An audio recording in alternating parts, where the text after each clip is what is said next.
Rockin' and rollin', episode number 455 here with Chris Bliss, No Laugh Track Podcast, Acme Comedy Company in Minneapolis. I am Although here. you can now purchase a laugh track after you've listened to the show if you'd like to have it with laughter. No. No purchases? Gas is $4 a gallon again No today. in-app purchases? No. It's all free here. Gas went down 10 cents the other day, and then I filled up on the way here, and it was 10 cents more. Back to where we were 2 days ago. So. Oh, come on, until it's the wheelbarrow full of, until we've got, pre-war Germany hyperinflation, let's stop whining about the cost of gas here. No, I can get from point A to point B. I'm happy. And electric vehicles, apparently, no matter what the price of gas, much more efficient in terms of their use of energy. Is that right? Yeah.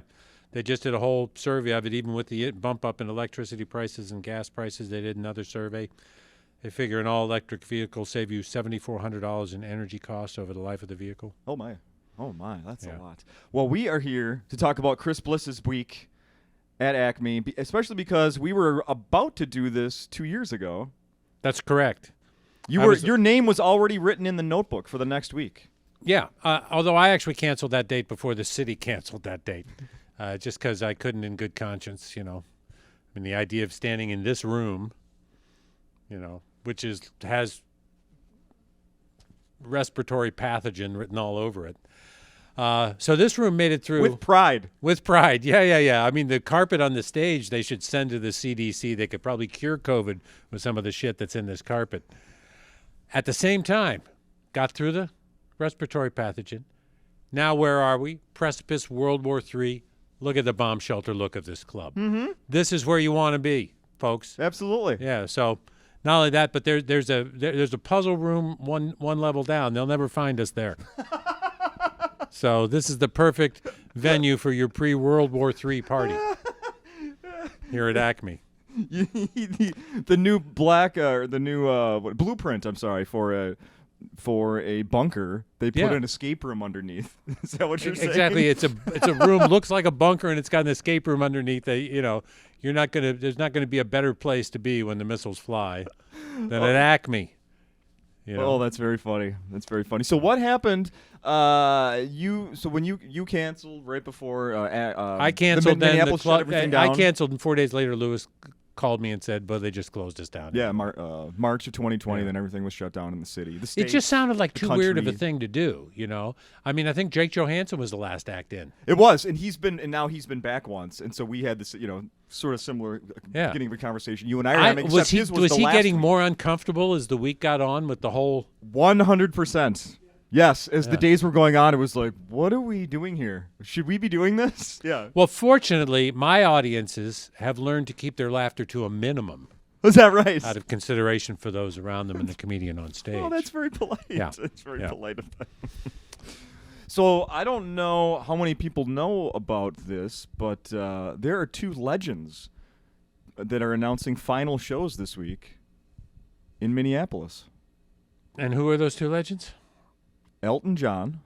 Elton John? Is it his final show here, really? He did his final two shows in Minneapolis earlier this week. And then the other one, of course, is Chris Bliss. Yeah, I met Elton once. You did? Yeah, I met Elton once. I was on tour with Billy Connolly.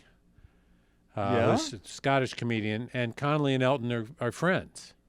And when I got the tour, this is 1979, the first phone call came in. This was because of I did these midnight specials in 1978. That's how old school I am. I was on the midnight special with Wolfman Jack. You really? Yeah. Doing the juggling thing, right? In a spandex jumpsuit with rhinestones all over it. Stairway to Heaven, juggling to it on the midnight special with lots of cheesy 1978 video strobe effects. Oh, my goodness. Yeah. Is there a video of that still? It's not on YouTube, is it? No, you won't find it on YouTube. I've got some somewhere, but it's like 12 generations down. It wasn't great res to begin with. I'll try and get it to you, though. I'll try and locate it somehow and stick it up on Dropbox so you can. Yeah, there's so many shows. I'm just thinking there's so many shows that you can, that are now have reemerged, on whatever streaming site. But I don't know if that show exists anywhere. So I got this anywhere. call and somebody said, "Would you be interested in opening for either Billy Connolly or Elton John?" And of course I wanted to open for Elton John, right? This was from Harvey Goldsmith, over big promoter in London. Instead, I ended up with Billy Connolly, which was incredibly great thing because I'm not sure how aware Americans are of just what a great artist Billy Connolly is. In including in terms of comedy. Yeah. I mean, it's not just bathroom humor. He's got some very funny bathroom humor, but he can go deep in a heartbeat. You know, some people know him when he had the head of the class when he was on yeah, that and he was sitcom. just really. I mean, that's fish out of water to put him in that. But he's done. But and I learned everything I need to know about comedy from watching Connolly. You know. Yeah. And he did the nicest thing for me. His tour was sold out before any opening act, in quotes, was put on it. He met me in a dressing room in Washington, D.C., and thought I was either really good or just another arrogant American who was full of shit. That's what he told me when I got to Scotland. So, no acts on the show. First night, first concert, I forget, it was somewhere in Scotland. And he said, well, nobody knows I have an opening act. How do we do this? He said, I'll bring you on. He introduced me every night of the tour, including 6 days at the Theatre Royal in London. Wow. Billy Connolly goes out and introduces you. Wow. The generosity of that, you know, the warmth of that, incredible. Kept the hotels open every night so he could make sure that when his staff came back from breaking down the set, small set though it was, that there would be dinner and that the restaurant be open for them. Warm food, cold drinks. Yeah. Well, and picked up the tab for all of it. Of course. Because why not? If you're in a 90% tax bracket, might as well spread it around. You know, It's called share the wealth. Yeah. just really generous man in the spirit of everything that he does. 3 days, the last 3 shows after we finished London, he'd been on tour for 6 months. I was only on the last month. He'd done every small town on the coast of England and Ireland, Scotland. You know, all these towns where 600 people are in the town, 600 people show up, right? Yeah. He's got three. Jeez. He's got 3 shows to go. He changed his entire show. All right. I said, Billy, what are you doing? He said, well, I didn't want to phone it in after London, you know, which was clearly the high point. So I figured these people paid. I got to make sure I'm trying just as hard for them. Completely different show the last 3 nights of the tour. Holy crap. Could you learn a better lesson about you know, the best about your relationship with an audience than that? Right. Or about how the space you should be in as a performer in terms of just, again, the word for me, generosity, you know. So I learned a lot from Billy. There was no pressure for you to turn over your act in that fast, was there? I didn't have any comedy. I was just a juggling act then. So one of the places on the tour we met and we went to see Elton John. Yeah. It was his first concert performances in 3 years. It was just him and a guy named Ray Cooper. Right? Okay. And Billy introduced me at the hotel to him really briefly, and he said, I heard you've got fantastic balls. Elton John said that to you? That's what he said to me. Are you serious? Yeah.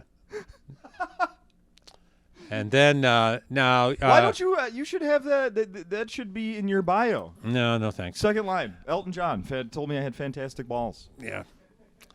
And then you saw the Queen. You saw the Queen Mercury, right? The Queen movie, right? Oh yes, Freddie Yeah, Mercury. yeah, Yes. You know the one. You know, and John Reed doesn't quite look like the John Reed character in that film. Mm-hmm. All right. But I wound up while I was with Billy Connolly. I wound up having my own Marilyn Monroe on the casting couch experience.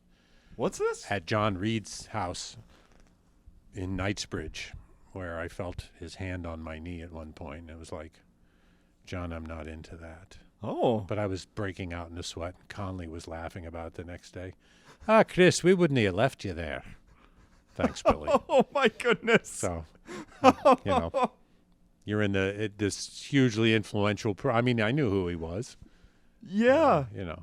But I just didn't see that he was going to be able to represent me as the world's most famous juggler. So Wow. I didn't feel like it was worth me giving it up. Were promises being made? Giving my homosexual virginity up to such a person. No, that's not going to happen. Right. Wow, Chris. Well, you know, I don't blame him. I was quite lithe in those days. So along those lines, something I've been doing here and there for guests is I'll search their name on eBay. And some stuff came up for you, Chris Bliss. I've got to doubt that. I almost didn't recognize young Chris Bliss. That thick, I mean, you still got great hair. You had thick, dark hair. Let's see. Look, this guy. What year would that have been? We'll put this. What I'm gonna say that is. I still think that was. I think I was coloring my hair. I think I was 40 something then. No kidding. Yeah, I think so. I think that was. I think. But it might have No, been you're Chicago. younger in your 40s then. I think that was 40 years ago, so that would make me 37. Yeah. This, something in like fact, that would if that was from a photographer in Chicago, then yeah. Can you remember how many times you got the 8x10s done throughout your career? You used to need 8x10s. Right.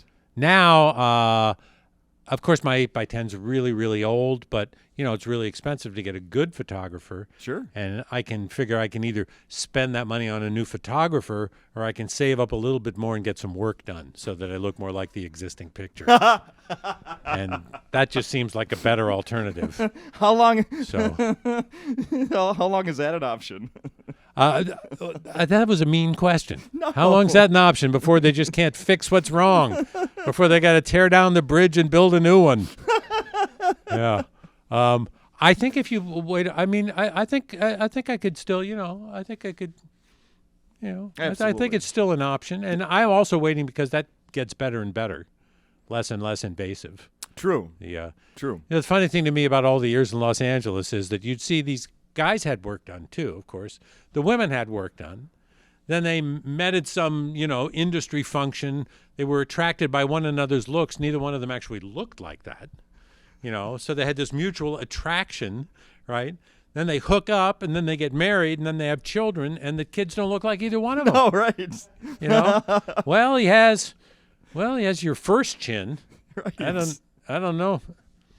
So, looks a lot more like the grandparents than the parents.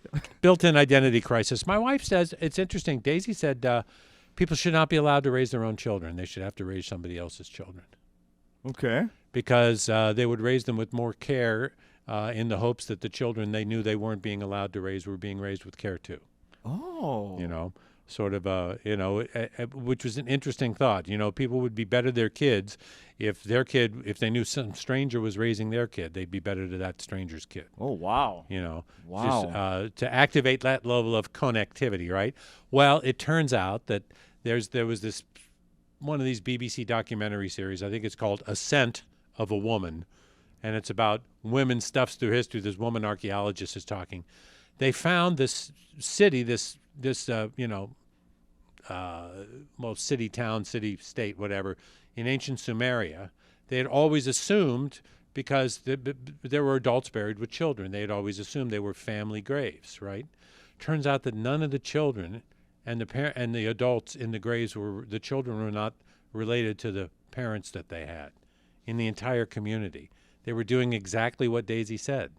It was a matriarchal community, and and everybody was raised by somebody else's parents. Wow. So, how woke were they? That's what I'm saying. They were woke before they were woke before Buddha invented woke. That's how woke they were. Woke BC. Yeah. Yeah. BC. Yeah. BB. BW. They were woke BW. That was 2,000 years before woke. And they were woke. I have a new Madison Cawthorn joke that I might as well just deliver as a joke, because I was speaking of the wokeness thing, because he's this right-wing congressman from South Carolina, okay, ultra right-wing guy, who his whole job in Congress is to see how often he can out-crazy Marjorie Taylor Greene, So he just got in front of a group of supporters and started calling the president of Ukraine, Zelensky, a thug repeatedly. He's a thug. It's an incredibly evil and corrupt country, and he's a thug. And, of course, everybody was appalled. And then I looked on the other side of it, and I thought to myself, yes, it's an appalling thing to say. On the other hand, he is woke enough to use the word thug about a white person. So, I mean, that's pretty woke, Madison. Yeah. My wife and I just watched a show recently where someone used the word thug and immediately racist. So, yeah, you're absolutely right. Yeah. At least we're finally, I mean, so we're getting there, people. The progress is slow. But we're getting there. International progress. We're getting there. We're getting there one woke act at a time. They're unconsciously woke. That's not easy to be unconsciously woke, is it? Oxymoron? No, how can you be? It's like we're polarized about non-binary people. How can you be polarized about, all right, on this non-binary issue, which side are you on? My head's melting. I can't. Non-binary polarization. I personally believe that at this point in the game, we're not polarized enough. That's my own theory. It takes a poison to kill a poison. I think we need to get even more polarized. So the thrust of most of what I'm writing these days is intended to polarize the audience so badly that by the end of my show, they won't even be willing to talk to themselves. Oh, my goodness. That's how deep of an alienation I'm looking for is. So, how has that been going? Some of you just pull out if you pull out the right stuff, it works. You know, I pull out the jokes. I never get to the most offensive joke. You have to let your mind go as a comedian. It's in any conversation anyway. But that's the discipline, is to not self-censor. Sure. So you think of things and they're really funny and you write them down. You go, that's really funny. But you also know it's completely wrong. But it's very funny. Right. So in that category, I once wrote a joke about how I'm tired of everybody telling me that the 21st century will be the Asian century. The 20th century was the American century, but the 21st century will be the Asian century. Well, I'm going to tell you when it's going to be the Asian century. When Thai businessmen are coming here to have sex with our kids. Oh, my goodness. Oh, my. That's when you'll know it's the Asian century. And it's just so wrong. But I'm spreading the polarization, I'm picturing that moving into my neighborhood. I don't know where that would go. Also, since this will be broadcast after my shows anyway, right? No, there'll be some. We're going to get it on there. Oh, you are going to get it up there? Yeah. Oh. Uh-oh. Well, I'm just tempted. I mean, I've got other things that they're just because, and a lot of people don't realize this. You know what Sunday was last Sunday? What's that? No, you don't, do you? Well, it was World Happiness Day, and you fucking missed it. And the saddest part of World Happiness Day is they actually only have 6 hours worth of celebrations anymore. That's all they can fit in World Happiness Day. Finland, happiest country on earth, 5th straight year. And I'm not making this up because they asked follow-up questions to the questions that they catalog in their little calculation of happiest. In other words, why did you answer that question that way? The reason Finland is the happiest place on earth, the primary secret to happiness in Finland, low expectations. They live in the middle of fucking nowhere. It's fucking freezing. It's dark 6 months out of the year. They expect nothing. They're never disappointed. So there's the secret to happiness, low expectations. And the U.S. That should get taught in elementary school. I think that's, Americans need to lower their expectations. Mm-hmm. Or I don't know about we think we have high expectations, but if you actually look at what we want to happen, it's pretty low. So low expectations would lead to less anxiety. 23% of Americans, adult Americans, 23% of adult Americans are on either anti-anxiety or antipsychotic medications. 23%. That's all? So I was going to say, clearly not enough. Yeah, no way. Unless they're giving the wrong meds to the wrong people. Uh-huh. If they're just giving the anti-anxieties to the psychotic people, and all it does is calm them down enough that they can be more effectively psychotic. Yeah. Uh-huh. Yeah, we're loaded with those. But America moved up in the happiness rankings for the first time in years. We moved up 3 spots. We'd almost fallen out of the top 20. I mean, we were in of course, we blew by happiness in America a long time ago. Happiness is bad for the economy. The economy runs on consumption, not happiness, And the problem with happiness is that people are more productive. True. Right. But they also consume less. Well, if you're producing more and consuming less, pretty soon you're out of a fucking job. So not so happy now, are you? So I heard, the other rumor I heard, you are not living in the United States anymore. No, we moved to Spain. During the pandemic? Well, we moved in November, so we moved between the Delta wave and the Omicron wave. We didn't know Omicron was coming. You didn't bring it over there. It was such a. I mean, everybody was just starting to come out of it, and then it was right straight back into it. Yeah. You know. Where does Spain fall on the happiness scale? Oh, I don't know where they fall on the official scale. I didn't look it up, but it's a lot from easier. your personal experience, what do you think? There just isn't that constant, background radiation of anger. Yeah. You know, and I don't think people's lives are harder or easier there. I just think they got a different mindset. Sure. About it, you know. So. They only hate people they actually know. That's it. You have a whole lot of energy left for other things then. Fair enough. What led to the move? I wanted to change of mindset. Yeah? Daisy had wanted to go for a while. She's Brazilian, but she wanted. She said, "Can we live in Europe somewhere?" You know, I'm kind of done with being in the States, and it was like, yeah, I get it. You know, and so we'd been talking about it, and after. Was there going to be a place other than Spain? Was anything else Well, we considered? just looked around. It just looked like that was kind of like the best blend of easiest circumstances to move to, dynamic enough, big enough space as it is, warm enough, which Daisy likes. They have beaches. Italy doesn't really. Okay. We didn't want to be in Greece or someplace like that. We wanted to be in mainland Europe. And Spain is where we are in Valencia. It's 2-hour high-speed rail to Barcelona, and I think it's 4 hours from there to Paris on the train or something like that. It's ridiculous. So that's just train travel if you want to do it. So, I mean, so the idea was, well, let's be in Europe, and then when we want to go someplace, it'll be a different country, not just a different state. Yes, amazing. What's the biggest surprise that you've found living there that you didn't expect? Anything? It's hard to. It's not a surprise, but it's really interesting to be someplace where everybody's out all the time.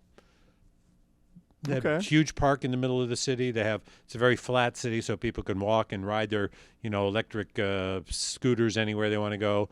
But people are out in this park that they've put, this Turia Park in the center of Valencia.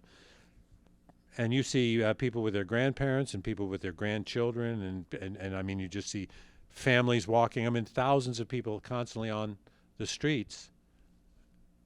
You just don't see that in America. Are you in an area that tourists go to?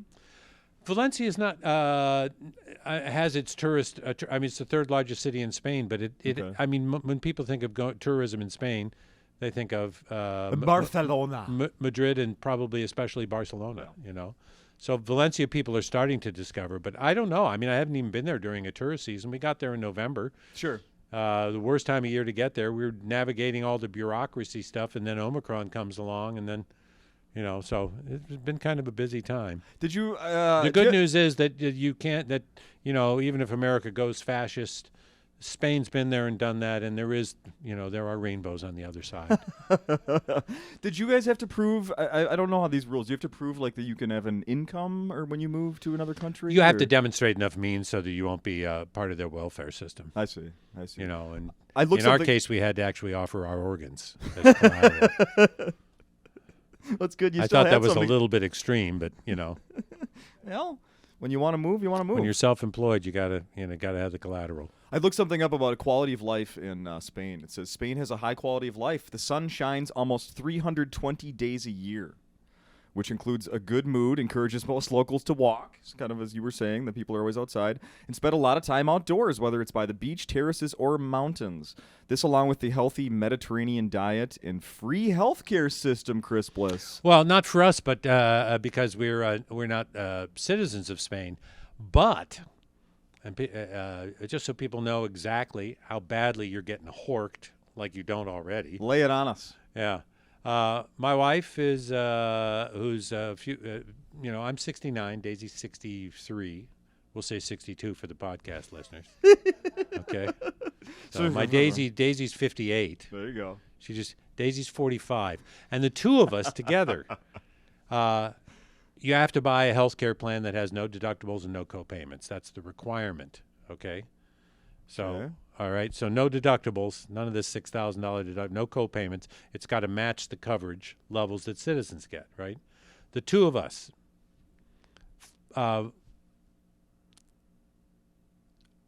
$340 a month. Yeah. With no deductible. And no copays. And no copays. Sounds pretty nice. It's ridiculous. I mean, it makes Would you you look like to bring on a and it's dependent? known to be a good one of the better healthcare systems in Spain. So, I mean, in Europe. Yeah, so, yeah.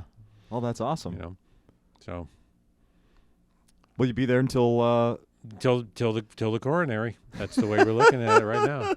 This is you it, know, huh? Daisy said something. She took this trip to Italy a few years ago, which is really in some ways where she'd rather be, but she wouldn't but she loves Italy, right? Okay. And somebody said, "Well, do you want to come here? Do you think you want to live here?" And she goes, "No, I want to die here." You know, such a funny thing to say. Oh, that's fantastic. Yeah. So that's fantastic. So, like she's pretty happy. She fits right in with she understands the rhythm of a Latin culture. You know, it's natural to her being from Brazil, even though it's Spanish, not, you know. You speak Spanish? You always She have? speaks Spanish. How about you?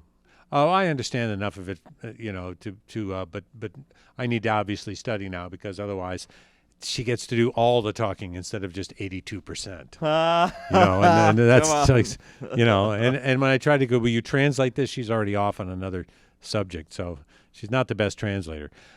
But I get my revenge about Daisy just a little bit because she's not a good listener and she talks to herself. So she's paying the price on that one, isn't she? Do you have trouble getting around when you're on your own? She's not with you over there? No. I mean, and we don't even own a car, which is fantastic. Okay. You know. Did you have one here you got rid of? Oh yeah. I mean, you couldn't take it anyway, but I wouldn't anyway. And now we're living, and we just hunkered down in the middle of Valencia in this nice apartment that we found with an area in the back for our dogs, this patio and the courtyard area there, which is like, you know, something hard to find because we got one big dog, one little one, and walk a ton. We can walk to the beach in 35 minutes, and it's an incredible beach. I haven't been there at a good time of year yet. Yeah. You know, it's miles long and half a mile wide, and so what's the future of your comedy career? Oh, the future of my comedy career was a long time ago. You know. So that's just, you know. Once you know, in all honesty, once you know, I mean, I love getting to play this club, but it's the only club date that I have. It's the only club date I've been playing for 10 years. And comedy requires you be on a stage if you're going to, you know, I mean, I can get somewhere by the end of every week that I come in here, but I don't get as far as I could if I had 1 month to put the ideas together and to just find how they lead into one another. Sure. So you did cruise ships for and I still do. I'm doing a few more just to pay for the move to Spain. Oh, you are? Know? Okay. Yeah, just a few more. I did before I came here because I want to make sure that I didn't walk on this stage and it was the first time I'd done comedy in 2 years. You know, just to, you know, but can't do I mean, I don't want to say the same things there. Right. You know, and it's not necessarily appropriate. Yeah. You know, newest piece of material. I'm getting up in years, and I've started to think about things, and I've decided that my bucket list is a hit list. Yeah. Yeah. Because the one thing I have regrets about is service to humanity. So if I can take a few with me on my way out the door, maybe a motivational speaker, a hedge fund manager, maybe a prominent psychic, if there is one, just because they should have seen it coming. Sure. This is not a small detail in your future. This is the end of the lifeline. Read my palm. Right. You know, and if I got really lucky and got to the echelon I'd like to, if I've got 6 weeks to live, Tucker Carlson has 5. Oh my. Tucker. You got to have somebody in that pole position right now. He's the one that I would think it would do the most good for my fellow Americans and therefore the human race because, you know, no matter how dysfunctional we are, it's riding on us. Fair enough. Well, I mean, hate crimes at a 20-year high in the United States. No, I believe that. At the same time that we went up 3 notches on the world happiness, hate crimes are at a 20-year high. Sounds like it's counterintuitive until you realize, hey, that made those people happy. I mean, there's a lot of them. That might have been half the bump that we got from 19 to 16, just all the happy, hateful people. Don't they deserve to be happy too? That's the liberals. Well, shouldn't hateful people be happy too? Yeah. On the subject of hate crimes, here's a question for you. Yes. If you spray paint a swastika on a Confederate memorial, are you defacing it or just rebranding it? And I don't think we should be defacing those memorials, and I don't think we should be destroying them. I think we should gather them all together and put them in a little Confederate theme park of some kind. You know, you call it Dixieland. You could have a whipping post and a slave auction, and admission is free, but you got to pass a literacy test to get out. Oh, my.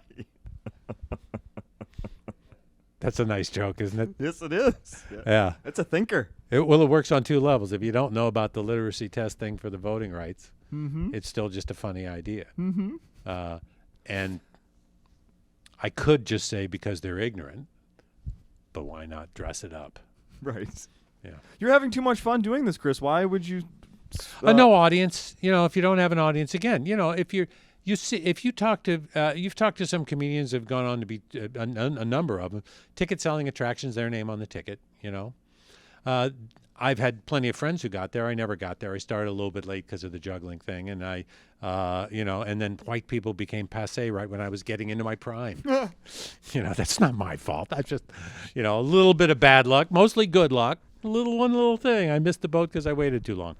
But there's a very creative space for the comedians when they're coming up where maybe 20, 30% of the audience is there specifically to see them. Sure. But the other people are there and they're open, but they don't really have made up their minds. So you got to work hard for that majority, but you also have a certain part of the crowd that already speaks your particular comedy, you know? And that's a very creative space to be in. Because the ad libs will come, the material comes alive for the comedian with the help of the 20% and the freshness of the 80%. Well, once you're a star, no matter what you say, people laugh at it. Yeah. You know, and so you don't have, so creatively, it's not, I mean, yeah, you also have the resources you can, but I never, you know, I had a little bit small period of time when I was doing the Tonight shows that at 3 or 4 clubs, I had those people in the audience and it was a blast. But once that goes away, and once every night is a make me laugh night, we don't know who you are, you know. I mean, it's okay, but it's not as much fun as it would be otherwise. Sure. You know, and now, and plus I only get to do the club once a year, you know, or clubs once a year. It's too bad. I every time I do this club, I have a great time, and at the end of the week, I'm just thinking to myself, well, okay, you know, but you don't have enough time to do the thing that would be the most fun. So this time, you know, all the little stuff that's in the notebook that doesn't really have a home, all the orphan lines, all the little Asian century jokes, they're all coming, you know. Yeah. Why should I wait? You got certain jokes you never get to do. Maybe they're not even jokes because I have that category in my book. It's called Jokes Nobody Ever Laughed At. I think by definition, those would not be jokes, would they? But, you know. Well, I've had so much fun talking to you over the years, just one-on-one with you, with Josh. With Mr. Weinstein. When you did the shows with Josh Weinstein over the years, that was so great. It was a lot of fun. Yeah, so I'm when I heard that this might be it, I was bummed about that, but we got a lot recorded. We've done a lot of good talks. And you know, I mean, I don't know. I mean, 455 times you've done this, so you keep showing up, you keep doing it. Yeah, somehow. And Lewis keeps doing it with this club. You know, I talked to him about it. I've also suffered a bit of a loss of faith in communication, which for me is really, you know, I mean, and that's just personal. That's a kind of thing like, well, there would be two things. What do I have to say that somebody else isn't saying? And of course, everything you would say, there might be similarities, but your own particular phrasing can open a door, or close a door, or whatever. Sure. You know, I understand that, but still. And the other thing is, well, but is it all like Chinese food? Hey, those were great ideas. Three hours later, people have forgotten them. You know, I just sort of had a loss of faith about the way the country's gone, it's like, well, I don't need to communicate with you. You're not on my team. Yeah. You know, and it's like, oh, really? And it's like, and that you're either preaching to the choir but you're not growing. You're not, I mean, it seems harder and harder. Now, maybe the people in a position with large audiences, they have some opportunity, more opportunity than I'm going to get. But it's like, if I'm not going to get the audience, then maybe I'll just finally do the writing that's just for my own clarity. Hopefully it'll be shorter and more to the point and maybe fun. I don't know if anybody will ever read it. I'll put it up someplace. You definitely should just do that. direct to camera for it and do that, because that's easy enough to do. And I do like looking at myself. If I could have a direct to camera here where I had a monitor right behind it where I could like perform for myself, because that gets me into the fact that, hey, I'm really talking to people. Yes. And it's like, absolutely. We should let people know that, you've referenced the juggling, and it definitely put you on the map at one point. It's something that you used to do here on stage. I haven't done it this week. I don't know if I will, but I probably maybe do it maybe on the Late Show Saturday night. I'm not positive. And I won't do the song that they can see on the internet. I'll try something that I know won't work here, because there's an incredible. Did you ever hear have you ever heard Overjoyed, Stevie Wonder song? Yeah, of course. Have you ever heard it when he did it on Saturday Night Live at the end of the show? I don't know. I think it's before it went on a record. Okay. And I was at 1983. This is from, and I remember I just happened to be watching Saturday Night Live, and I went, you just go, what was that? End of the show, he sits down behind a piano, just him and the piano, and he lays out this thing that is like utterly perfect. All the phrasings on the piano, all the modulations on the voice. I mean, that's working without a net. And that is not a song with a small range in it, vocally, and plus, it's just this beautiful, beautiful song. Yeah. So I might try to juggle that in here because it's so inappropriate. Because a lot of people don't know the soft side of. Yeah. The height of the ceiling will be, when you do that attempt that Saturday evening, will be the same as it is now. It's not going anywhere. That's true, Yep. and it just makes you work. As that song probably should be worked anyway, just make you work a little tight, a little close.